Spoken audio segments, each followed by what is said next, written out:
Muy bien, muy buenas tardes, bienvenidos todos a esta segunda sesión que estamos realizando con el Círculo Leandro Castilla de Arequipa para profundizar en esta visión católica de la política que nos ofrece el autor clásico Jan Husset.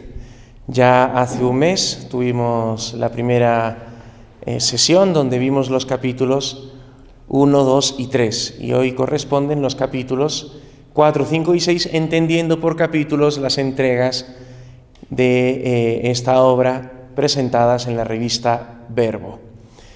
El ponente que nos acompaña hoy es don Alejandro Martorell, venido de Tacna específicamente para este evento. Él es licenciado en Ciencia Política y columnista en el diario Correo, amigo del Círculo, y pues hoy viene a presentarnos el comentario a estos 3 primeros capítulos que seguro doy por hecho que ya todos hemos leído, y si no, pues se entenderán sin dificultad con la ponencia de Alejandro. Antes de iniciar haremos una oración y ya Alejandro establecerá cuál es la dinámica, si las personas que tengan preguntas pueden interrumpir en lógica de coloquio o si se guardan las preguntas para el final en lógica de exposición primero y luego ronda de preguntas. Bien, eso nos lo comentará Alejandro en un instante. Invitamos al padre Rodrigo, que ha venido aquí, que es amigo de Alejandro, para hacer la oración inicial. Roberto. Perdón, padre Roberto, disculpe. No pasa nada, esto es parte de la vida. Bueno, entonces vamos a empezar esta ceremonia con una oración en el nombre del Padre, y del Hijo, y del Espíritu Santo. Concédenos, Dios Todopoderoso, que aquello grato a vos lo deseemos ardientemente, lo investiguemos prudentemente, lo conozcamos con verdad y lo realicemos con perfección, para alabanza y gloria de nuestro nombre. Amén. En el nombre del Padre, y del Hijo, y del Espíritu Santo. Muy bien, pues ahora, si tienes imán, si no...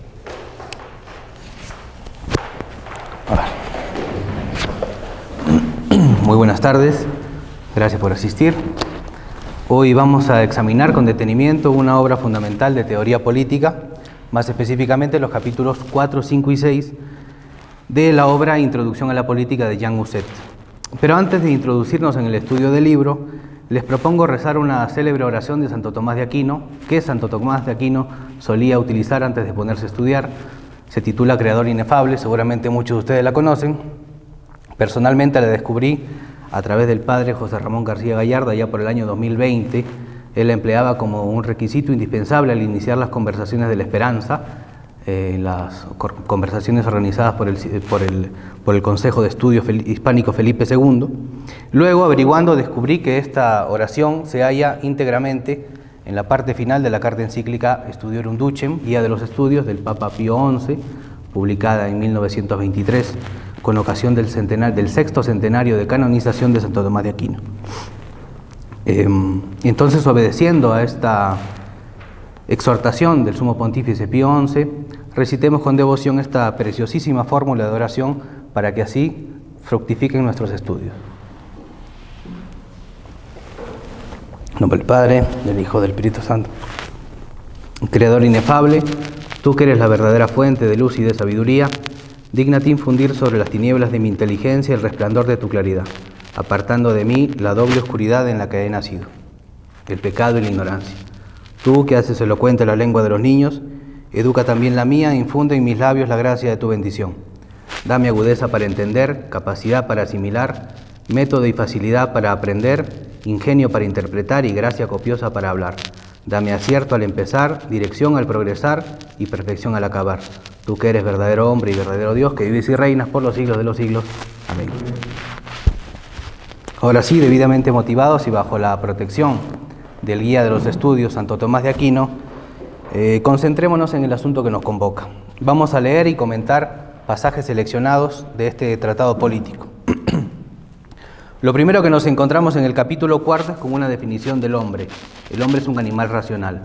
Bien, pero como preámbulo, como exordio a la cuestión de la racionalidad humana, quiero vincular esta definición, el hombre es un animal racional, con otra definición que da Jean Husset en el primer capítulo, que ha sido tratado por Javier en la sesión pasada, de tal manera que lo haremos muy brevemente para refrescar la memoria.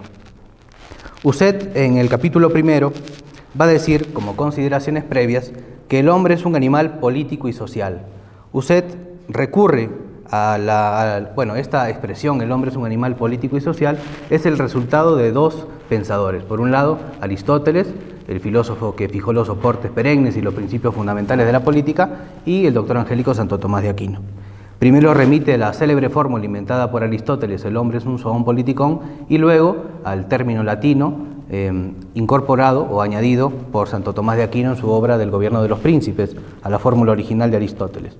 Sintetizando, o en síntesis, lo que nos dice Husset es que podemos utilizar esta fórmula aristotélico-tomista en tanto y en cuanto comprendamos que el hombre, más que un animal social, es un animal político.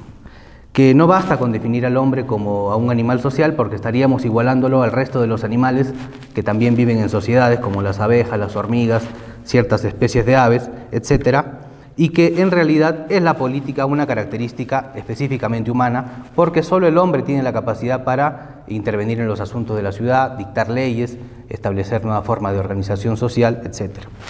Somos animales políticos, pero Husset nos dice que también somos animales sociales. Por cierto, así también lo define el Catecismo de la Iglesia Católica del año 92. La persona humana necesita la vida social. Esta no constituye para ella algo sobreañadido, sino que es una exigencia de su propia naturaleza. Tenemos una tendencia irreprimible a vivir en sociedad. El hombre, en su deseo superior de perfeccionamiento, se une y vive en sociedad. Somos naturalmente sociables y una manera de comprobar esta tendencia natural a la asociación es la existencia de la palabra. Dice Juan Luis Vives, un moralista castellano del siglo XVI, en su Tratado de Concordia y Discordia, publicado en 1529, que el lenguaje se le dio a los hombres en atención a los hombres y que el lenguaje es un signo clarísimo de nuestra naturaleza sociable. Es eso que los griegos llamaban zoon logon ekon, un animal dotado con capacidad lingüística. Entonces, somos animales sociales, somos animales políticos, que es un rasgo distintivo del ser humano, ya que intervenimos en los asuntos de la ciudad, y además nos dice Husset, ahora sí, retornando al capítulo cuarto, que somos animales racionales. La razón nos permite penetrar en la naturaleza más íntima de las cosas.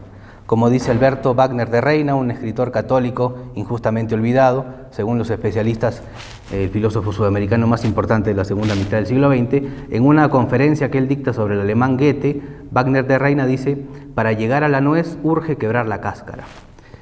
Es la razón la que nos permite llegar a la nuez, es la razón la que nos permite penetrar en la naturaleza más íntima de las cosas, es la razón la que nos permite hallar la intimidad más esencial de las cosas. Claro que sin caer en la arrogancia racionalista ni en el absolutismo racionalista, como ha sido condenado por el Papa León XIII en la carta encíclica A Aeterni Patris de 1879. Sin caer en ese error gravísimo de la idolatría de la razón, que como sabemos llevó a ese desquicio mayor de establecer el culto a la diosa razón durante la excesivamente romantizada Revolución Francesa, y en concreto el acontecimiento sacrílego de establecer la fiesta de la diosa razón el 10 de noviembre de 1793 en la Catedral de Notre Dame. Repito, sin caer en ese gravísimo trastorno sufrido por la razón, rectamente entendida, la razón nos permite pensar coherentemente y hallar el conocimiento profundo de las cosas. La razón, para nuestro autor Jean Husset, es fundamental para conquistar la verdad. Husset va a estudiar la noción de verdad. ¿Qué es la verdad? Habíamos citado hace instantes a Wagner de Reina. Él también nos dice que la manera más eficaz de aproximarnos o de comprender un tema determinado y en concreto una palabra consiste en recurrir a su etimología. Husset no recurre a la explicación etimológica, pero creo que nos va a ayudar bastante. La etimología es una disciplina de las humanidades que se encarga de estudiar el origen de las palabras. La etimología es algo así como la ciencia del desmembramiento de las palabras. En San Isidoro de Sevilla nos dice en su monumental obra Etimologías que éstas nos permiten abrazar y tener un contacto más íntimo, un contacto más estrecho con las palabras. Verdad procede del griego aletheia. Cercenada la palabra, vemos que se compone de la vocal A, que actúa como partícula negativa, negadora de algo, y de letheia, que quiere decir ocultar. Hay otra interpretación más bien literaria y etimológica que es también aletheia, la vocal A actúa como partícula negativa y letheia remite al río Leteo, que es el río del olvido. Bueno, ¿qué es la verdad según esta definición? Es desocultamiento, desvelar o quitar el velo para ver y conocer la realidad. Conocer la realidad. La verdad está en íntima relación con la noción de realidad. Dice Uset, la realidad no es solo una palabra, la conocemos, podemos conocerla, y en la medida en que nosotros conocemos la realidad, podemos decir que estamos en la verdad. Inmediatamente Uset recurre a las palabras de Jaime Balmes. La verdad es la realidad de las cosas. Conocer las cosas tal como ellas son es poseer la verdad. Uset da una serie de ejemplos. Una lámpara está allí, sobre aquella esquina de la mesa. Yo la veo y afirmo que está allí. El cielo es gris en el momento en que escribo estas líneas. Luis XIV tomó el poder en 1661. Debe haber una concordancia estrecha entre lo que es y lo que afirmo. El pensamiento debe estar de acuerdo con las cosas. Adequatio rei et intellectus, dicen los escolásticos. Existe verdad cuando hay adecuación, cuando hay concordancias entre las cosas y lo que afirmo. Uset solamente cita esta frase de Balmes, pero con el propósito de seguir ahondando en esta relación verdad-realidad, vamos a recordar lo que expone Balmes, filósofo español de la primera mitad del siglo XIX, que además de esta obra El Criterio tiene otras, creo que es Teodicea, tiene otros trabajos también, el catolicismo comparado con el protestantismo, y tiene un ensayo breve, o relativamente breve, bastante interesante, titulado Todavía hay peores tiempos que los de revolución. Bueno, Balmes, en El Criterio, dice que la tarea de todo hombre sensato y razonable es pensar bien, y el pensar bien consiste en encaminarse hacia la verdad y conocer la verdad, es decir, la realidad de las cosas. Dirá Balmes que el conocimiento de la verdad también tiene que ser práctico, no abstracto, sino práctico. Por ejemplo, se pregunta, ¿cuál será el mejor carpintero? El que mejor conoce las cualidades de la madera, el que sabe cómo trabajarlas. ¿Cuál será el mejor agricultor? El que mejor conoce las cualidades de los terrenos, el mejor método de labranza, cuándo aplicar la técnica agrícola del barbecho, por ejemplo, que lo trata Heidegger en una conferencia titulada Serenidad, muy interesante. ¿Cuál será el mejor comerciante? El que mejor conoce sus productos, los puntos de donde es más ventajoso traerlos, los mercados más convenientes para venderlos con celeridad y ganancia. Es decir, que aquel que posea más verdades sobre su profesión o trabajo, conoce más a fondo la realidad de las cosas en que se ocupa. Hay una realidad que podemos conocer, hay pues una verdad. La razón nos permite conocer la verdad, y quien se dedica a la búsqueda de la verdad debe en algún aspecto renunciar a sí, o mejor dicho, a lo que hay de mezquino en uno mismo. ¿Cómo entendemos esto que nos plantea Uset? No podemos ir en contra de los hechos, no podemos ir en contra de la verdad que es gemela de la realidad. Debemos, como decía Alexis Carrel, citado por Uset, seguir a la realidad donde quiera que nos lleve, no tratar de sustituirla por nuestros deseos, ni de ocultarla cuando nos resulte molesto. Sacar lo mezquino, lo ruin, el orgullo que dormita en el fondo de nuestra razón, para aceptar sin resistencia la verdad. Toda persona que quiera hallar la verdad debe extirpar, como quien extirpa una mala raíz, lo mezquino que hay en uno mismo. Aceptar la verdad sin resistencia, esa sería la consigna. Así se trate de una verdad natural o sobrenatural, el método es el mismo. Habíamos dicho que la idea original era seleccionar pasajes y comentarlos, así que lo vamos a hacer. Así se trate de una verdad natural o sobrenatural. Pensemos en una verdad sobrenatural que aún muchas personas no quieren admitir. El infierno existe.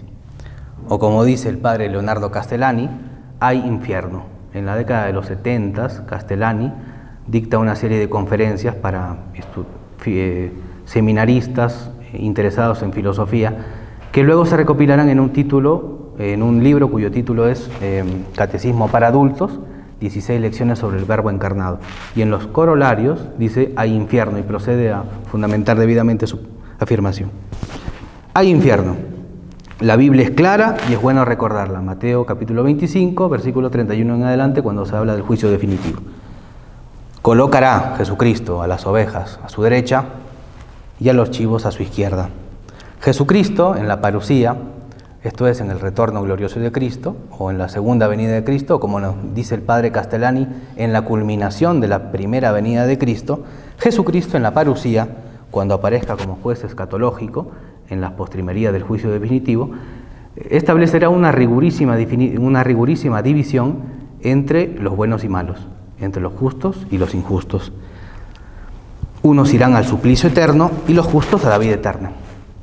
Muchos son incapaces de aceptar esta verdad sobrenatural y se inclinan por aceptar las tesis heréticas de los cátaros, o peor aún la tesis de la apocatástasis de Orígenes. Y esto tiene plena vigencia. Consulten entre sus amigos y familiares a ver que les diga si existe el infierno. Muy probablemente respondan con esta misma herejía de los cátaros o de la apocatástasis de Orígenes. Y esto, y por esta razón, en su Civitas Dei, la ciudad de Dios, Agustín escribe contra los que dicen que no han de ser perpetuos los tormentos del demonio ni de los hombres impíos, sintetizando: uno no puede sustituir la verdad, ni de ocultar la realidad cuando le resulte molesta, así se trate de una verdad natural o sobrenatural, el método es el mismo. Dice usted que la verdad se enfrenta a peligros. Uno de estos peligros es el sentimiento. Las ideas, dice usted, no son ya clasificadas según sean verdaderas o falsas, sino según sean generosas, desinteresadas. La verdad ya no es el pensamiento de acuerdo con la, sino el pensamiento de acuerdo con el corazón, el sentimiento, o peor aún, la conciencia. Aquí usted descarga toda su artillería contra la noción de conciencia. Y es, como ya verán, verdaderamente implacable. Dice: conciencia, conciencia, instinto divino, voz inmortal y celeste, guía eterna de un ser ignorante y ciego, pero inteligente y libre, juez infalible del bien y del mal, que hace al hombre semejante a Dios. Crítica demoledora, ¿no es verdad? Aquí vienen a nuestra mente la dulce promesa luciferina, sientes bonum et malum. ¿Qué es la conciencia? Si me permiten una definición personal para generar polémica. La conciencia es la facultad del entendimiento que permite el discernimiento. Discernir, un concepto que se utiliza con relativa frecuencia en el lenguaje católico, quiere decir separar, distinguir, diferenciar. Por tanto, establecer una nítida diferenciación entre lo bueno y lo malo, entre lo justo y lo injusto, entre lo conveniente y lo inconveniente, y en el plano sobrenatural, entre la fealdad del vicio y la belleza de la virtud, y en el plano sobrenatural, entre lo efímero y lo eterno, entre lo temporal y lo sempiterno. Pensemos en la parábola de la perla del tesoro escondido, Mateo capítulo 13, versículo 44, o en la parábola de la perla de gran valor, Mateo capítulo 13, versículo 45-46. La conciencia nos permite distinguir entre aquello que nos conviene y aquello que no. Pero aquí está el detalle. La conciencia no es autónoma, sino que está en plena dependencia de Dios, está sujeta a Él. Por eso nos enseña San Buenaventura, la conciencia es la voz de Dios, es heraldo de Dios, ¿no? La conciencia no dicta su propia ley. Por eso, una conciencia ensimismada, pero en el sentido negativo del término, imaginemos la escultura del pensador de Rodin, ¿no? Una conciencia ensimismada, ¿no?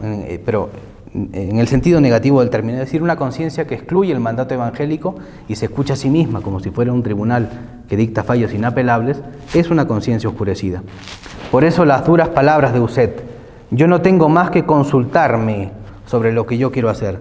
Todo lo que yo preciso que está mal, está mal. Uset también nos habla de la relación verdad-caridad en relación con el prójimo y de las serias dificultades que representa la libertad de pensamiento. ¿Dónde se encuentra, dice Augusto Comte, citado por Uset, esta pretendida libertad de pensamiento? ¿En la astronomía? ¿En la física? ¿En la química? ¿En la fisiología? En muchas cosas que aún no se conocen sus fundamentos, se nos permiten conjeturas, interpretaciones, libertad de opinión, En resumen, se nos da la libertad del error. Pero a partir de que hayamos descubierto una ley fundamental, la pretendida libertad de pensamiento se desvanece, desaparece, al menos para quien tenga respeto por la verdad. Por eso la verdad es una e intolerante. La verdadera caridad, para volver al primer tema planteado, no consiente el error, no lo tolera. Por eso debemos ser intolerantes con el error y misericordiosos con el que está en el error. Dice nuestro autor Uset: piedad para el que está en el error, ninguna piedad para el error mismo. En materia doctrinal exclusivamente en materia doctrinal somos intolerantes. Y es que no puedo ser indiferente con los destinos del prójimo, porque amar al prójimo consiste en querer su bien.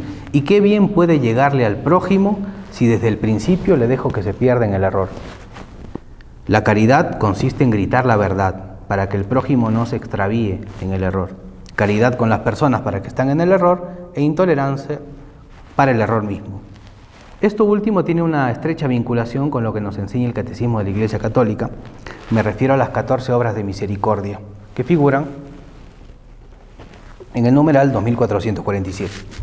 Las obras de misericordia son acciones caritativas que realizamos con la intención de ayudar al prójimo en sus necesidades corporales y espirituales. Estas obras de misericordia nos anima a Monseñor Isidro Puente Ochoa a que debemos mantenerla grabada con letra indeleble en la memoria. Hay 7 obras corporales: visitar a los enfermos, dar de comer al hambriento, dar de beber al sediento, dar posada al peregrino, vestir al desnudo, visitar a los presos y enterrar a los difuntos. Y 7 obras espirituales que son más difíciles de ejecutar: enseñar al que no sabe, dar buen consejo al que lo necesita, corregir al que se equivoca, perdonar al que nos ofende,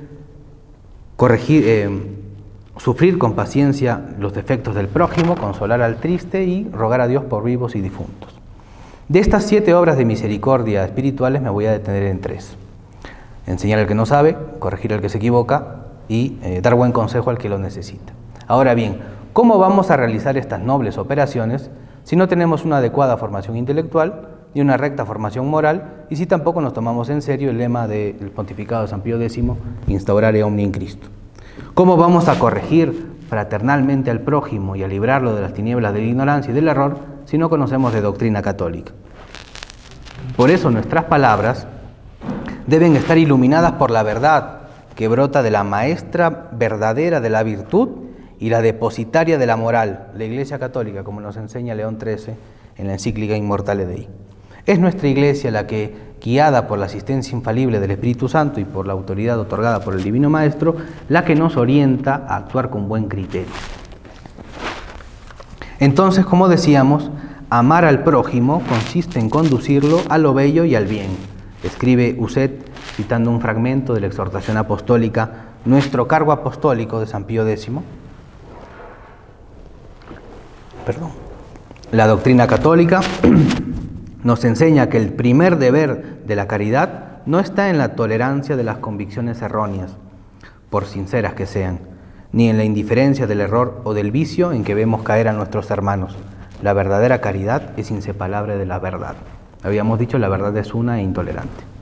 Entremos al capítulo 5. Usted nos dirá que la política, que la política tiene una relación fundamental con la teología, ¿no? Como nos dice José Donoso Cortés. En el fondo de nuestra política siempre encontramos a la teología. O Dios no existe o sí existe. Como existe, la política tiene un fin. Y el hombre que se desarrolla en una comunidad políticamente organizada también tiene un fin. Cito a Uset: es imposible que el hecho de admitir la existencia de Dios deje de tener importancia en política, precisamente en el momento de resolver uno de los más graves problemas planteados, el del hombre considerado como animal político y social. Habíamos dicho que nuestra naturaleza casi que nos arrastra a vivir en sociedad, que existe una dimensión irrenunciable a la vocación comunitaria. Ahora bien, el hombre en sociedad tiene un fin verdadero, pero conviene descubrir cuál es ese fin. El remedio más seguro para los males que sufre la sociedad, dice Uset, es el recuerdo inequívoco del fin verdadero del hombre, como se nos presenta en el principio y fundamento de los ejercicios espirituales de Ignacio de Loyola. Este es el arma que toma Uset para comprender mejor la verdadera naturaleza del fin del hombre en la vida social y política. El origen de este texto autógrafo de los ejercicios espirituales está en la cueva de Manresa, en 1522. Ignacio de Loyola pasa alrededor de 11 meses. ¿Qué nos dice el principio y fundamento de los ejercicios espirituales?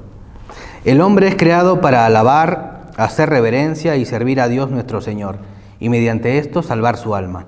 Y las otras cosas sobre la faz de la tierra son creadas para el hombre, y para que le ayuden en la persecución del fin para lo que ha sido creado, donde se sigue que debe usar de ellas en tanto le conduzcan a su fin, y apartarse de ellas en tanto le aparten. Uset se detiene en la primera sentencia. El hombre es creado para alabar, honrar y servir a Dios nuestro Señor, de lo que se desprende un culto público, como deber de las sociedades hacia Dios. Hay en el hombre, puesto que ha sido creado, una absoluta dependencia respecto de Dios. Él es el creador, nosotros somos criaturas. El hombre en cada minuto de su vida es deudor de Dios. Pero ¿qué ocurre hoy, si no todo lo contrario? Hoy el grito de deicida judaico, crucifíquenlo, ha sido reactualizado y sutilmente modificado por el no queremos que Cristo reine y gobierne sobre nosotros. Esta rebelión satánica de los hombres contra Dios, al cual se pretende arrojar del mundo y de la sociedad, ha sido excelentemente examinada por Fray Ceferino González, verdadero pilar del pensamiento católico. Ceferino González y Díaz Tuñón fue un sacerdote dominico que vivió en la primera mitad del siglo XIX. Célebre por sus trabajos Filosofía Elemental de 1876, su Historia de la Filosofía de 1886, un trabajo con pretensiones críticas y sistemáticas de hacer una historia de la filosofía desde la perspectiva católica y además en español. Y célebre por una conferencia que él dicta en Madrid, en la Real Academia de Ciencias Morales y Políticas, en junio de 1883. ¿Cuál es la tesis principal de Ceferino González en esta conferencia? Va a decir que la causa principal originaria que esteriliza y detiene la marcha de las sociedades por los caminos del bien está en la negación de Dios. Ceferino González llega a la conclusión e identifica que el principio generador de todos los males está en esa perniciosa tendencia de apartar a Dios de la vida pública y social de las naciones, que la fuente emponzoñada de donde proceden todos los errores está en el deseo de desterrar a Dios y obrar como si Él no existiera. Que la causa de la descomposición moral, intelectual, social y política de nuestros pueblos está en el intento de desterrar a Dios de la sociedad civil, como ya lo había advertido años antes el Papa Pío IX en la encíclica Quanta Cura de 1864. Dejemos a Ceferino González y al Papa Pío IX un momento y retornemos a Uset. ¿Cómo recomponer a esta sociedad extraviada que ha olvidado aquello que nos dice San Ignacio de Loyola? El hombre ha sido creado para alabar, honrar y servir a Dios nuestro Señor. ¿Cómo devolverle al hombre el recuerdo de su verdadero fin, si toda referencia religiosa en la conformación de la sociedad ha sido abolida? Encontramos en el Tratado de Uset una respuesta a nuestro interrogante: la doctrina del culto público a Dios. Eso que precisamente la Iglesia profesa en la fiesta litúrgica de Cristo Rey, fiesta instituida por el Papa Pío XI, para recordar al mundo moderno la imprescriptible realeza de Jesucristo, tanto sobre los individuos como sobre la sociedad. La referencia obligada aquí es la carta encíclica Quas Primas de 1925, escrita por el Papa Pío XI, donde se establece la fiesta de Cristo Rey, encíclica, como nos enseña el profesor Ayuso, Miguel Ayuso, que en su esencia, en el fondo, encontramos la doctrina del reinado social de nuestro Señor Jesucristo y además formalizada para que constituya una fiesta litúrgica para que sea recordada cada año. ¿Qué nos dice Pío XI en la Quas Primas? Analizábamos las causas supremas de las calamidades que veíamos abrumar y afligir al género humano y encontrábamos que la mayoría de los hombres se habían apartado de Jesucristo y de su ley santísima, tanto en la vida privada como en las costumbres, como en la familia, como en la gobernación de los estados. Entonces no resplandecerá esperanza cierta de verdadera paz entre los pueblos mientras los individuos y las naciones rechacen y negasen el imperio de nuestro Salvador. Lo que nos dice Pío XI es que tanto privada como públicamente debemos someternos al imperio de Jesucristo. Y que Cristo, como Rey, dado su supremo grado de excelencia, debe reinar en los corazones, en las voluntades, en las inteligencias de las personas y en las sociedades. La sociedad, nos dice Uset, debe reconocer a un Dios, al Dios vivo y personal, al Dios creador, ordenador, legislador y por tanto soberano nuestro. Y el hombre debe hacerlo en la sociedad porque la sociedad es el medio querido por Dios para que podamos desarrollar nuestro desarrollo completo. El hombre tiene un alma inmortal, alma que Dios ha creado directamente, no para ser puesta a otro servicio, sino solo al suyo. El hombre no está dirigido totalmente más que a Dios. Como decíamos, la comunidad es el gran medio querido por Dios para alcanzar el fin de las personas. Por eso, el fin del hombre no puede ser la sociedad, porque la sociedad es esencialmente temporal y la persona sobrepasa el orden temporal. El hombre necesita y vive en sociedad, pero también esto nos genera problemas, porque el hombre en las sociedades enfrenta graves desafíos, pues en ellas proliferan las ideologías que afectan nuestra vida en sociedad. Uset, en esta parte del tratado, se enfoca en la ideología marxista. Dice: el cristiano ha aprendido del Evangelio que existe para él, en cuanto persona, una vocación eterna a la gloria y a la vida, y que él tiene el deber de seguir esta vocación, comprometiéndose cada día. En consecuencia, un cristiano no puede aceptar los postulados del marxismo, de una vida terrena, privada de referencia religiosa.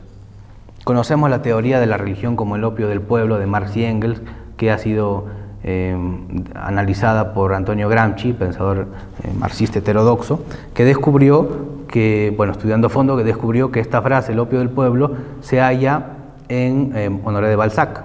Marx era un gran estudioso de Balzac y la frase original es el opio de la lotería. Luego Marx lo reintroduce, Marx y Engels, al opio del pueblo. Sabemos que el marxismo niega el carácter trascendente de la persona humana, que esta ideología llamada intrínsecamente perversa por el Papa Pío XI en la encíclica Divini Redemptoris de 1937, en el fondo lo que busca es desmembrar una parte constitutiva del ser humano, su vocación eterna. Y esto lo vemos retratado en la obra Rebelión en la Granja de George Orwell, a través de la figura El Cuervo, que representa la autoridad eclesiástica y el mensaje de la vida eterna y del consuelo eterno que el bolchevismo despreciaba irremediablemente. Recordemos también el caso de la hija de Stalin, célebre conversa del catolicismo en el siglo XX. Svetlana Stalin se confesó que pasó los primeros 36 años de su vida sin escuchar hablar de Dios.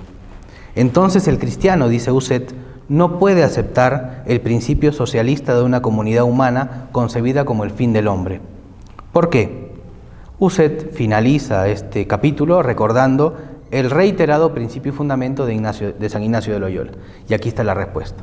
El hombre ha sido creado para alabar, honrar y servir a Dios nuestro Señor, y por este medio salvar su alma. Entremos al último capítulo, que es el capítulo 6. Lo que nos encontramos son las siguientes expresiones. Si Dios no existe, todo está permitido. Y la persona humana es sagrada. Voy a leer el párrafo en su totalidad y luego haré los respectivos comentarios. Si la persona humana no fuera sagrada por no estar ordenada a Dios directa e inmortalmente, no sería estrictamente nada más que una parte de la que la sociedad podía disponer. Y la sociedad podría disponer de esa parte, que sería el individuo humano, sin otra justificación que la voluntad humana, el interés o el capricho del conjunto mismo de la sociedad. Por tanto, tendría derecho a encarcelar o a matar a aquellos cuyas ideas o gustos no le agraden, tendría libertad para acelerar la muerte de los seres improductivos, como serían los incurables o los ancianos, libertad para organizar el control natal y el aborto bajo el pretexto de regular a su gusto el curso de la población, etc. Todos estos crímenes de carácter aberrantes y todas estas violaciones a la dignidad sagrada de la persona humana existen en nuestras sociedades. Por consiguiente, si esto ocurre, es porque no reconocemos ni a Dios ni el carácter sagrado de la persona humana. ¿Por qué? Hemos negado previamente a Dios. Porque en realidad, admitiendo que Dios no existiese, todo estaría permitido y debería ser legítimamente admitido por el Estado. Si la persona humana no fuera sagrada, la sociedad podría disponer de ella. ¿No es esto lo que ocurre? Recordemos las palabras del párrafo que acabamos de leer. La sociedad tendría derecho a encarcelar o matar a aquellos cuyas ideas o gustos no le agraden. Recordemos lo que le pasó al obispo vietnamita Francisco Javier Nguyen Van Tuan, encarcelado por el régimen comunista vietnamita entre 1975 y 1988 solo por ser creyente.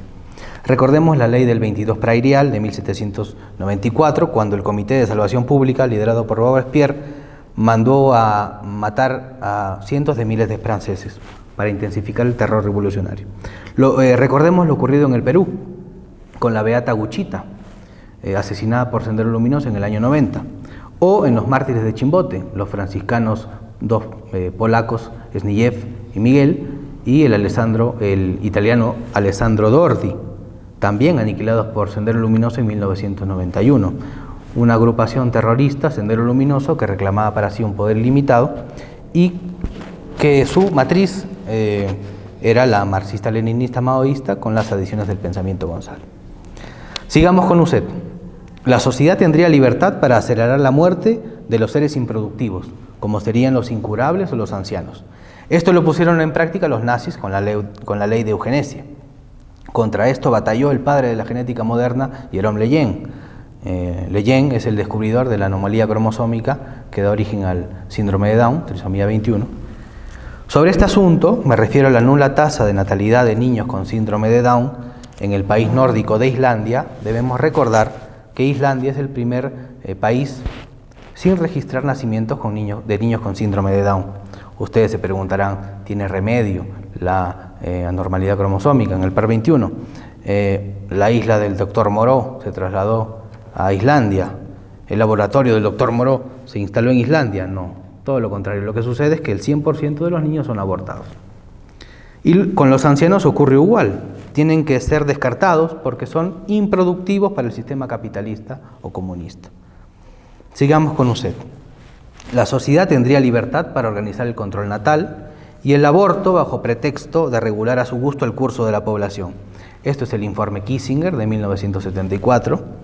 Esto ocurrió en Francia hace muy poco. Un parlamento herodiano, sediento de poder, sediento de sangre inocente, elevó a categoría de norma constitucional el mal denominado derecho al aborto, que no es otra cosa que el acto de extirpar violentamente al feto de su lugar natural vital, el vientre materno. Todas estas cosas monstruosas que acabamos de detallar tienen un denominador común: el olvido de Dios. Se ha prescindido del ser necesario. Dice Uset, suprimido Dios, la noción de sagrado desaparece. Se convierte en palabra vacía de sentido, desprovista de toda fuerza, de todo valor. Si no tenemos de referencia a Dios, el panorama se entristece. Pero reestablecido Dios, todo se ordena armoniosamente. Todo se explica sabiamente, se comprende el verdadero papel y sentido de la sociedad, el respeto debido a la persona y las obligaciones que la sociedad tiene para ella. Si Dios no es el principio de la ley, ¿para qué la ley? ¿Para qué el Estado? ¿Qué es lo que me obliga razonablemente a someterme, a obedecer? Si Dios no es reconocido y tampoco mi dignidad como criatura de Dios, la sociedad operará de otra manera. Solo invocando a Dios y sabiendo que Dios es el principio de todo, la vida social cambia. Finalizo con las palabras de Uset. Este es el beneficio de recurrir a Dios cuando se plantea el problema del orden político. Gracias.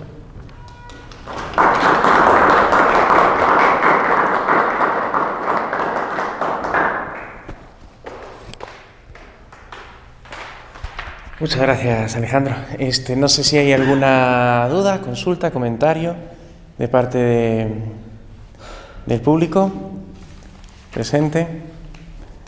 Creo que todo ha sido aclarado. No, la verdad es que es una obra clarísima, es una obra excelente, muy bien hecha. Jan Uset es un autor extraordinario y la exposición de Alejandro también ha estado a la altura del texto, así que lo agradezco. No sé, hago una última consulta, si hay...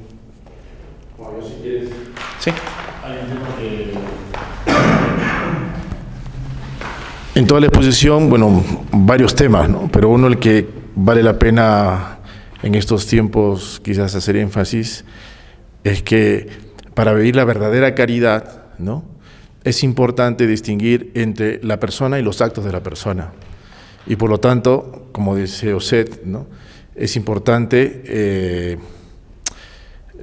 no ser tolerantes con los errores, ¿no?, más bien por el contrario, respecto a las personas, ahí sí, ¿no?, siempre mantener una posición que es la misma que Cristo nos enseñó, ¿no?, ser misericordiosos ante las personas, pero ante los errores concretos, pues saber decir lo que está bien y lo que está mal. Y a veces ahí hay como una especie de línea muy difícil y sobre todo en estos tiempos de distinguir, porque inmediatamente ante el error condenamos también a la persona, ¿no? Y esto creo que es importante distinguirlo y tenerlo en cuenta.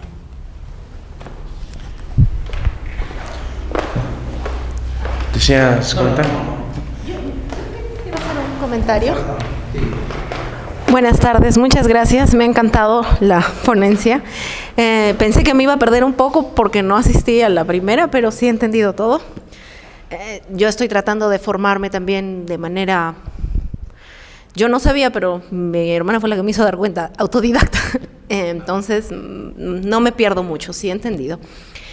Y bueno, mi comentario es que de repente es difícil, decías también hay que dar una forma de caridad enseñando y formando, pero es difícil porque a la gente como que ya tiene su chip en la cabeza y hacerlo cambiar de parecer o que está en el error, o sea, es dificilísimo, ¿no?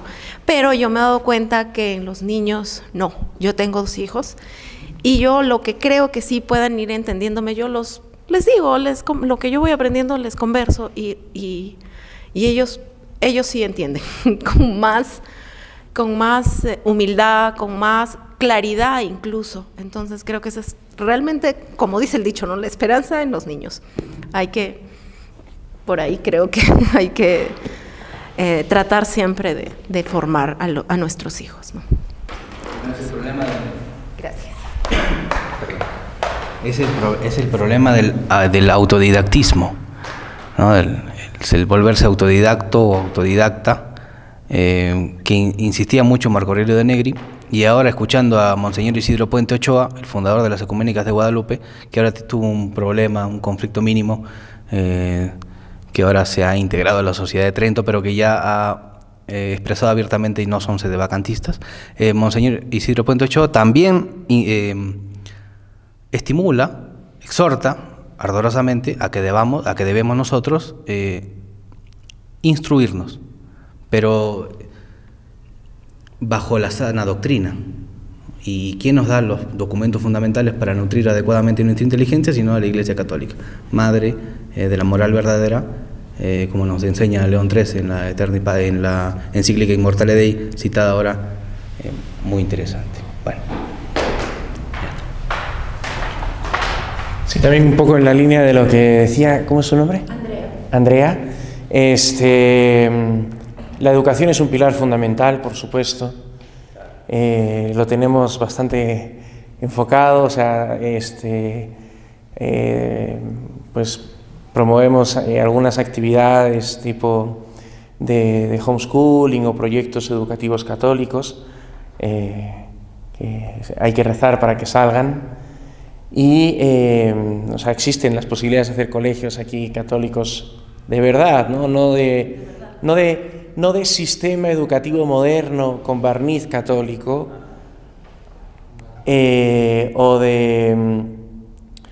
o de constitución transversal moderna con la mejor intención, con la mejor estructura posible y demás, pero siempre basado en estos elementos pedagógicos que son de origen revolucionario, que tienen su origen en el gobierno revolucionario de Prusia o en el modelo educativo revolucionario del gobierno de Prusia, o en la Revolución Francesa directamente, y el robo directo de las escuelas a la Iglesia.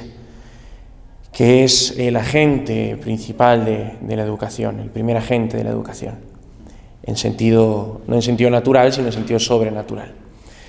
Eso es importantísimo, pero no hay que desesperar de los adultos. La mayoría de los que estamos aquí probablemente hayamos cambiado de chip. Muy pocos en esta generación nos hemos formado desde la juventud, no es mi caso, para nada, y la mayoría que estamos aquí hemos descubierto ya, sí, en el mejor de los casos en la adolescencia, lo normal en la juventud o ya en la adultez, hemos descubierto esta verdad. La verdad se defiende sola. Justamente es lo que ha tratado el texto, ¿no? La adecuación del intelecto a la realidad. El problema es un problema de soberbia, es un problema de querer nosotros ser los dueños y constructores de la verdad. Y así es como se acaba instrumentalizando todo. Y se instrumentaliza incluso aquello que es el fin último del hombre, se instrumentaliza incluso a Dios, se instrumentaliza incluso a la Iglesia, se instrumentaliza el hombre que está ensoberbecido y no es capaz de reconocer que la verdad no proviene de él, sino que proviene de la realidad y él debe adecuarse, al final acaba sometiendo todo a su conciencia, efectivamente, y entonces son todo batallitas culturales, ¿no? Mi posición en la Iglesia, por lo tanto, es importante, no como fin, sino como medio para dar una batallita cultural. Si me persiguen, no me persiguen a mí por los delitos que haya cometido, sino porque estoy en el lado tal, y entonces es una batallita cultural que tienen contra mí, y entonces me defiendo en esa lógica, ¿no? Y en el fondo, pues el que acaba queriéndose imponer, porque uno no se puede imponer a la realidad, el que quiere imponerse a la realidad en vez de someterse a ella, acaba imponiéndose a todo, imponiéndose al prójimo, imponiéndose a sí mismo, imponiéndose a Dios y a su Santa Iglesia, y eso es un problema que radica en el corazón del hombre. A diferencia del naturalismo, nosotros sabemos que del hombre salen las miserias, ¿no? Que lo dice Jesucristo en el Evangelio, salen del corazón del hombre, no de fuera. No todo es educación, está el corazón del hombre también. Es importantísimo, por supuesto, pero del corazón del hombre nace el mal y también la posibilidad de reconocer, aunque sea en última instancia, reconocer la verdad. Creo que había más comentarios por aquí. Joaquín. Bueno, yo estudio economía, solo para el registro, y el sistema capitalista se funda en las concepciones de la sola escritura, de la sola fide, del protestantismo, en específico de la versión deslavada de Isabel I de Tudor, con la reforma anglicana. Y cuando se genera este cambio es que se toman los conocimientos de la Escuela de Salamanca, y en medio de toda esta campaña política contra España, la catolicidad y la tradición, es que los principios del mercado se alteran para que la lógica sea de acumulación y así integrar la lógica de la salvación mediante la riqueza de Calvino, de manera que la naturaleza humana se guíe mediante la productividad. Sí, de Calvino. Entonces, el anglicanismo lo que hace para la reforma industrial es tener la superestructura calvinista de las creencias de la salvación a través de la riqueza como designio de salvación, y la desnaturalización del hombre a través de su productividad y no de su valor de dignidad intrínseco. Y después de las revoluciones industriales vienen las sociedades postreligiosas, donde el Estado, la patria, la sociedad, la libertad, que son conceptos vacíos, se vuelven aquello que da sentido a la vida del hombre de forma totalmente vacía. Y la adicción a la modernidad termina produciendo el colapso de la sociedad cristiana occidental, que se queda sin ser cristiana y vacíamente occidental.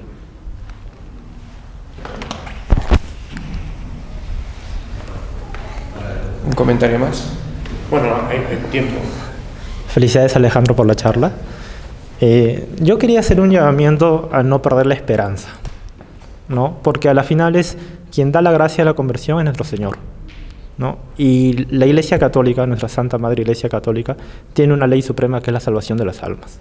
Yo, por ejemplo, estudié Ciencia de la Computación y pues me vi metido en todo lo que es este cientificismo, ¿no? Todo el movimiento empírico que hay, toda esa racionalización de la diosa razón, y pues que a través de estudio uno se da cuenta que esta filosofía moderna, si se le puede llamar también filosofía, ¿no? Intenta crear una realidad inexistente solamente para tapar la realidad que existe, para no afrontarnos a ella. Y yo conocí la tradición católica a través de la hispanidad, ¿no? Y pues es así como llegué a la tradición y pues me di cuenta en el error que estaba, ¿no? Que yo quería buscar la verdad, ¿no? Y sin dar cuenta, como dice, buscaba a Dios. Y al encontrar, digamos, al querer con el corazón ardiente, querer encontrar la verdad, terminé encontrando a Dios, ¿no? Y a partir de ahí pues comienza una lucha muy grande espiritual entre dejar la arrogancia, la soberbia de lado, darnos a la verdad misma, que es nuestro Señor, y pues que no perdamos la esperanza de la conversión al menos de muchas almas, porque incluso en el momento de la pandemia fue cuando muchas personas comenzaron a conocer sobre la tradición católica, ya que asistían en misas tradicionales tal vez por internet, ¿no? O existían coloquios como La Esperanza, y hacer un llamamiento a eso, a la esperanza, a no perder la esperanza, en confiar en nuestro Señor porque Él nos quiere salvar más de lo que nosotros nos queremos salvar, y pues seguir adelante con la formación que también tenemos para intentar dar ese espejo de luz que nuestro Señor nos llama a ser.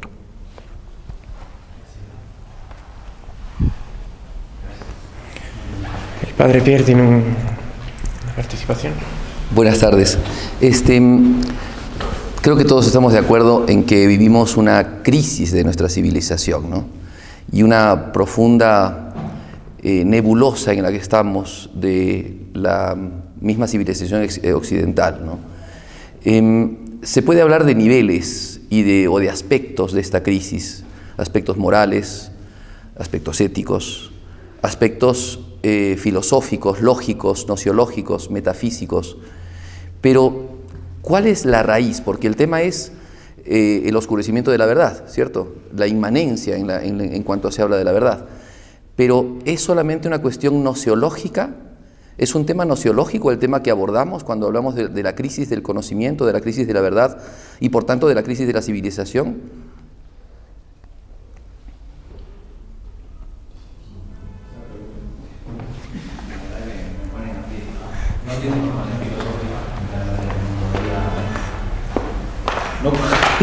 ¿Puedes repetir la pregunta, Padre? ¿Puedes repetir la pregunta final? Sí, digamos, el problema se centra concretamente en una ausencia de una buena lógica o nociología frente a la cuestión de la crisis de la verdad, frente a la cuestión de la crisis de la civilización. Hay un fondo que es, o sea, hay un nivel más grande, más profundo, más digamos, que sostiene más las cosas que solamente la cuestión epistemológica. Claro, epistemológica, de la cuestión nociológica de la verdad. No sé si Alejandro no se atreve a responder. Yo creo que el fundamento es el olvido de Dios. ¿Puede ser? Yo creo que el fundamento es la negación de Dios, es el deseo, como lo habíamos ya planteado en la conferencia, el intento de desterrar a Dios de la sociedad civil, el intento de excluir a Dios, de rechazarlo público y privadamente, de que los gobiernos, que las naciones, que los hombres, que los individuos no se sometan al imperio de nuestro Señor Jesucristo. Yo creo que en el fondo es eso. Seferino González lo plantea ya el Papa Pío IX en la carta encíclica Quanta Cura de 1864, de tal manera que en el fondo es eso, es el deseo de descentralizar a Cristo del corazón del hombre, de apartar a Dios y obrar como si Dios no existiera, en los parlamentos nacionales, en los tribunales, en los colegios, en todo lado, desterrar a Dios. Sí, es un poco lo que comenta Pío IX en la carta Cum non sine, ¿no?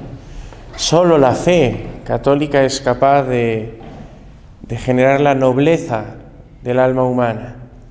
Esta arete, esta excelencia de la que hablaba Aristóteles, Aristóteles hablaba desde la ignorancia de la fe, y hablaba netamente de la virtud, pero creo que hay un autor inglés, creo que es Chesterton, no estoy seguro, y lo voy a citar fatal, pero dice algo así como que si al hombre le quitas lo sobrenatural, no le queda lo natural, le queda lo antinatural, ¿no? O sea, pasamos de tener como destino el cielo a tener como destino el infierno.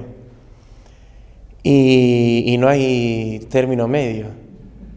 Entonces, efectivamente, la crisis de la civilización occidental, que tiene sus raíces muy profundas y desde hace mucho tiempo, para eso es muy interesante el análisis de Elías de Tejada sobre las fracturas o rupturas de la cristiandad, empezando por la ruptura religiosa con Lutero, la ruptura moral con Maquiavelo, que se relaciona tanto con la desesperanza, precisamente, que mencionábamos hace un rato, la ruptura de Hobbes, de Bodino y finalmente la última con la Paz de Westfalia. Eso es un análisis muy interesante que ya muestra cómo esta crisis que estamos viendo sus frutos a día de hoy no tiene otro origen sino más que en el olvido, dijiste mejor la negación de Dios, en la ruptura con Dios, porque no es lo mismo una civilización con C minúscula que no ha conocido a Dios que una civilización que ha conocido a Dios y lo ha rechazado, ha renegado de él. Por ejemplo, el aborto en una sociedad que no conocía a Dios de por sí era una cosa atroz y una cosa contra natura y una cosa terrible, pero mucho más terrible, mucho más atroz y mucho más contra todo sentido es en una sociedad que ha conocido a Dios, que ha conocido el fin de la vida humana, que es la eternidad en la bienaventuranza, para mayor gloria de Dios, y que considera la vida de cualquier manera. Entonces es mucho peor. Dice San Pedro, mejor les habría sido no conocer el Evangelio, ¿no? Porque ya no hay pecado de ignorancia, que dice San Pedro, ya no es pecado de ignorancia. Entonces yo creo que justamente, como lo que decíamos, que no te queda lo natural, sino que te queda lo antinatural, esta razón natural que antes estaba con un velo porque no conocía a Cristo, no conocía la verdad, ahora, cuando niega a Dios, no solo está con ese velo, sino que está realmente animalizada, bestializada, y por lo tanto no hay posible consecuencia en una sociedad que ha atentado contra Dios que su crisis, que su destrucción, que su barbarie. Solo queda civilización o barbarie. Y habiendo rechazado la civilización, hacia donde nos abocamos es hacia la barbarie. Padre.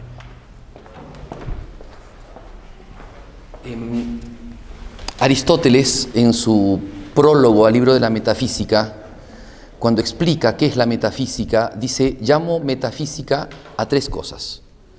A la filosofía primera, porque es la filosofía que agarra las cosas más universales. A la teodicea, porque al entender las cosas más altas se entiende a Dios, su naturaleza y sus propiedades. Por tanto, se desprende de la metafísica el tratado, digámoslo así, de teodicea, ¿cierto? Que es el tratado de Dios desde el punto de vista natural. Y después a la ciencia universal, que es primera y arquetipa de todas las otras ciencias, ¿no? Es arquetipo de todas las otras ciencias. Yo creo, estoy totalmente de acuerdo, que el problema de hoy es un problema de ateísmo. No es un problema solamente antropológico o fenomenológico, es un problema de ateísmo, es cierto. Pero ¿cómo mordimos el anzuelo?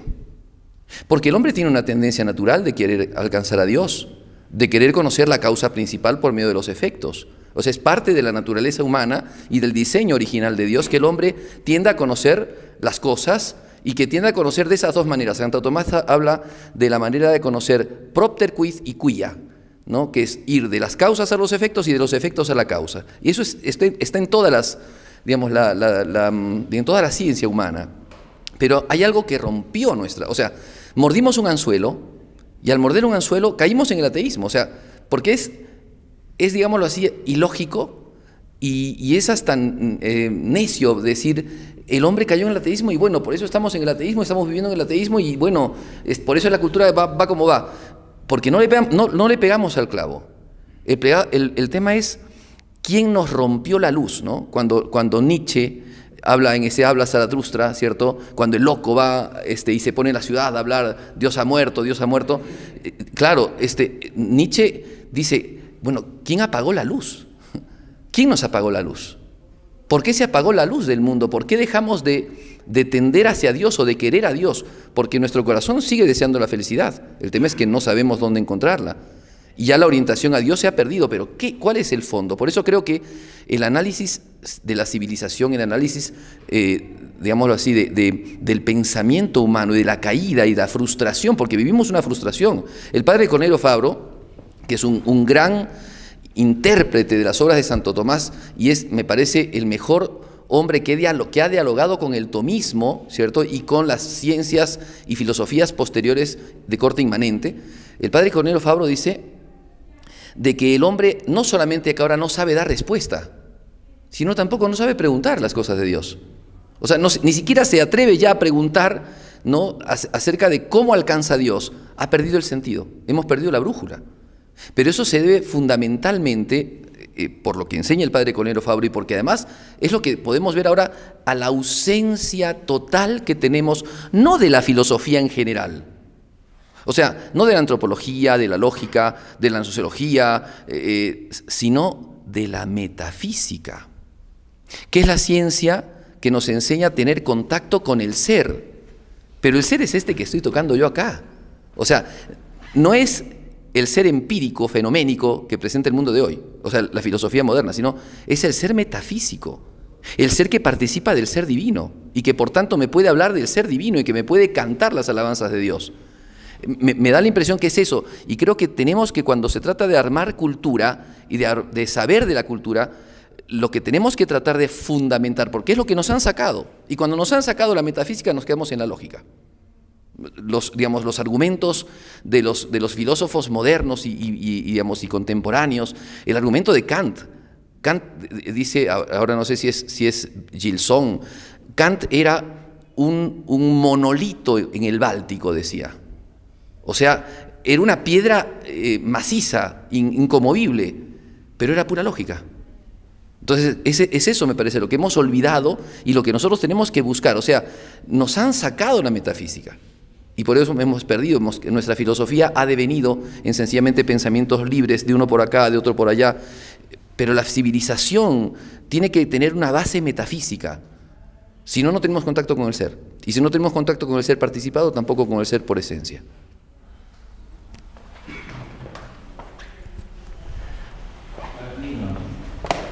Yo antes de darte paso, simplemente, porque a mí me gusta dar patadas contra todo, yo apunto a Occam, o sea, y apunto al nominalismo, y ya había una serie de problemas en el franciscanismo previos a Occam. Sí, no, claro, pero yo apunto a Occam y apunto al nominalismo con toda claridad respecto de esta pérdida de la verdad como razón de fondo, como fundamento, y justamente por eso es tan vigente este texto, porque este texto en sus capítulos 1, 2 y 3 justamente parte del tema de los universales, que lo tratamos el mes pasado, ¿no? Pero yo le disparo en la nuca a Occam. Bueno, curiosamente usted citó al filósofo Cornelio Fabro. En el viaje de Tacna a Arequipa, que dura aproximadamente 6 horas, me traje el libro de Cornelio Fabro, El problema de Dios, y ahí habla sobre lo que te menciona del ateísmo. Y establece una serie de variantes o subproductos del ateísmo. Uno de ellos es el ateísmo práctico. Yo creo que vivimos fundamentalmente en ese tipo de ateísmo, el práctico, es decir, con sencillez podemos definir, el hombre vive como si Dios no existiera. Después habla de otra serie de ateísmos, el escéptico, y este último, no es el escepticismo, sino el agnosticismo, que es la suspensión de la afirmación de la negación de la existencia de Dios. Lo trata también el padre jesuita José Antonio Salles en una obra muy bonita suya titulada Dios existe, y él nos dice que no para confrontar ni para generar polémicas innecesarias con usted, sino simplemente lo que dice es: no vivimos en un mundo ateo, no predomina el ateísmo, sino el agnosticismo. El agnosticismo en el siglo XXI es lo que predomina. Y el agnosticismo nos lleva casi que irremediablemente a la pérdida al deseo de preguntarnos por Dios. Como ya se sabe que no se le va a conocer, como es invencible la duda, entonces ya no se piensa en Dios. Y eso nos va a arrastrar a olvidarnos de Dios. Pero si decimos ateo, pues el ateo es la negación de la existencia de Dios. Tiene que haber una predisposición previa, intelectual fundamentalmente, que es la negación de Dios. Y del corazón también, porque se destrona a Dios del corazón, se le rechaza consciente y voluntariamente. Pero claro, ahí estaríamos hablando del hombre, tiene una tendencia natural a buscar a Dios. Entonces, no sé, yo creo que vivimos en el agnosticismo más que en el ateísmo, pero es una opinión nada más. Ahí está. Lo que pasa es esto, ¿no? Que el ateísmo, o sea, es una determinación negativa. Según también lo que dice el padre Coronel Fabio en ese drama del hombre y misterio de Dios, dice, el ateísmo es una actitud negativa, lógicamente, ¿no? Porque la primera concepción que tenemos es del ser. Y después podemos negar o afirmar del ser. Eso ya es una cuestión, digamos, los primeros principios se arman así en el ser humano, ¿no? Entonces, la primera concepción es la del ser y después la de la negación del ser o de la afirmación en tal caso. Y el ateísmo es la negación del ser, pero primero ha llegado a él el ser, ¿no? En cuanto a procedimientos lógicos. Ahora, es cierto, es el ateísmo, es el agnosticismo, pero justamente, ¿por qué el hombre que está en el ateísmo, si tiene una inclinación natural a conocer y a conocer la verdad? Porque la inteligencia tiende a la verdad, la inteligencia no tiende al error ni tiende a la opinión, tiende a la verdad. ¿Por qué razón, si el hombre tiene tendencia a la verdad, y la verdad última es Dios, que es fundamento de toda otra verdad, por qué el hombre puede quedar ahora en un plano sin Dios y sin fundamento de verdad? Ese es el tema. Ya estamos prácticamente por terminar, voy a darle paso al padre. Quizá un punto podría ser que no, la inteligencia está hecha para la verdad, sin caer tampoco en el exceso protestante que niega la eficacia de los sacramentos y por lo tanto que niega que el bautismo borre el pecado original, pero es cierto que tenemos concupiscencia y tenemos una naturaleza dañada. Si bien la inteligencia está hecha para la verdad, claro, exacto, si bien la inteligencia está hecha para la verdad, nos inclinamos al error y conocemos la verdad a pesar de la debilidad de nuestra naturaleza. No es que conozcamos la verdad, no es que conozcamos el error a pesar de nuestra naturaleza, sino más bien que tendemos al error. Y hubo un tiempo que por misericordia de Dios rigieron en la sociedad, en las leyes y en las familias una vacuna contra esa debilidad de la inteligencia, que es lo que llamamos cristiandad, ¿no? Porque la ley es causa ejemplar del comportamiento ciudadano. Entonces, es más probable que una familia virtuosa críe hijos virtuosos que suceda eso en una familia viciosa. Es más posible que se den ciudadanos virtuosos en una sociedad donde las leyes están hechas para promover la virtud y castigar el vicio que lo contrario. Entonces, la mayoría de familias de hoy en día no educan cristianamente, ni para la santidad, ni nada. La mayoría de empresas, de instituciones educativas tampoco lo hacen. La mayoría de entornos, y más aún la mayoría de estados, no educan, no gobiernan para la promoción de la virtud, sino más bien todo lo contrario.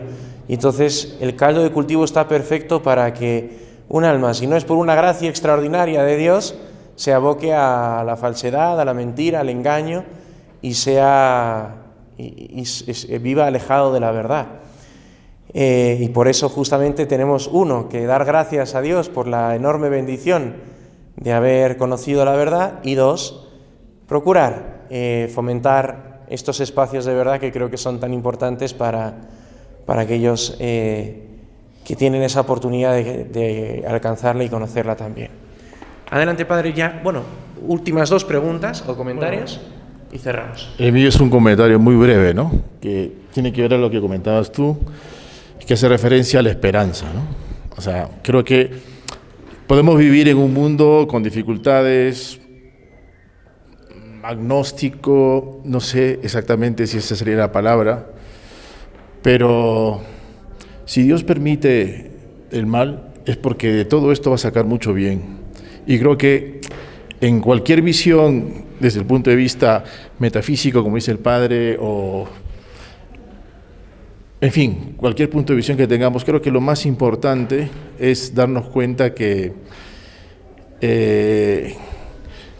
la debilidad humana y la debilidad que se muestra en el mundo, para lo único que nos tiene que servir y nos servirá, quizás no lo veamos, es para crecer en humildad y reconocer que nos hemos equivocado. Y de acá a unos cuantos años, como han pasado en muchos años, yo tenía un profesor de Historia de la Iglesia que nos decía que a veces nos rasgamos la vestidura por lo que está pasando hoy, ¿no? Y en realidad ha pasado todo esto siempre, porque el mal siempre ha existido, el demonio siempre ha estado ahí presente. Y así como ha estado presente el demonio, ha estado presente Dios. Y si Dios ha permitido que pasen cosas malas, las ha permitido para que de ahí se puedan sacar muchas cosas buenas. En los peores tiempos de la Iglesia salieron los santos más grandes. Y entonces creo que es importante ver toda esta situación con optimismo y con mucha esperanza, ¿no? Que es lo que ha llamado el Papa para el próximo año, ¿no? O sea, el jubileo de la esperanza. Mario, último comentario y ya damos cierre porque tenemos que rezar el rosario antes de la misa de 6. Bueno, excelente, muchas gracias, muchas gracias. Les agradezco porque es un tesoro, el catolicismo es un tesoro increíble, que es algo, no sé cómo decirlo, a mí me emociona empaparme de la belleza que es Dios, de su tradición. Por favor, lo que les pediría es que sigan dando estas conferencias, que nos ayudan bastante en nuestra lucha diaria, ¿no? Todos estos conceptos, porque nos dan estos conceptos y salimos a la vida que es una vida consumista, una vida donde están nuestros vicios, nuestras debilidades. Entonces, ¿cómo afrontarlas, no? El ser humano, en mi kilómetro cuadrado en el que yo vivo, mis amigos, yo ya tengo más de 52 años, nos hemos olvidado de que Dios existe por esta forma, ¿no? Hemos creído que somos Dios. Nadie de mis amigos piensa en la muerte, pero hemos pasado los 50 años y se están muriendo, sobre todo mis amigos más exitosos, ataques al corazón, y se están dando cuenta, oye, como yo soy lo único loquito que va a misa, me dice, oye Mario, ¿cómo es? Fíjate hermano, no somos dioses, y lo que yo veo es que el ser humano se está creyendo Dios, es más, ni le interesa la muerte, piensa que la muerte no, entonces, esto es, ¿no? Saber que esto es solamente un valle de lágrimas, la vida eterna es lo que vale. Y para eso les agradezco a ustedes, por favor, yo soy muy ignorante en esto y quiero seguir empapándome. Gracias Javier, por favor, tú sabes que la buena nueva hay que darla. Y es un constante, no quedarnos entre nosotros, sino salir. Gracias. Sí, efectivamente, el primer sábado de noviembre tendremos una tercera sesión. El primer sábado de diciembre culminaremos la obra, que será el ponente nuestro presidente, Juan Carlos Nalbarte. Y en verano descansamos y en marzo seguramente reanudemos actividades, todavía no sabemos con qué. ¿Bien? Pero bueno, vamos a cerrar entonces, cerramos con una oración, Padre Pierre, si usted puede, y que iniciamos con un sacerdote y cerramos con otro. Esto es una maravilla. Y no sé si Juan Carlos deseas comentar algo como cierre. Perfecto. En el nombre del Padre, del Hijo y del Espíritu Santo. Amén. Te damos gracias, omnipotente Dios, por todos los beneficios que hemos recibido de tu gran bondad. Danos tu gracia, tu paz, danos perseverar en la fe, en la esperanza y la caridad. Y la bendición de Dios Todopoderoso, Padre, Hijo y Espíritu Santo, descienda sobre ustedes y los acompañe siempre. Muchas gracias. Quizás nos podemos poner aquí.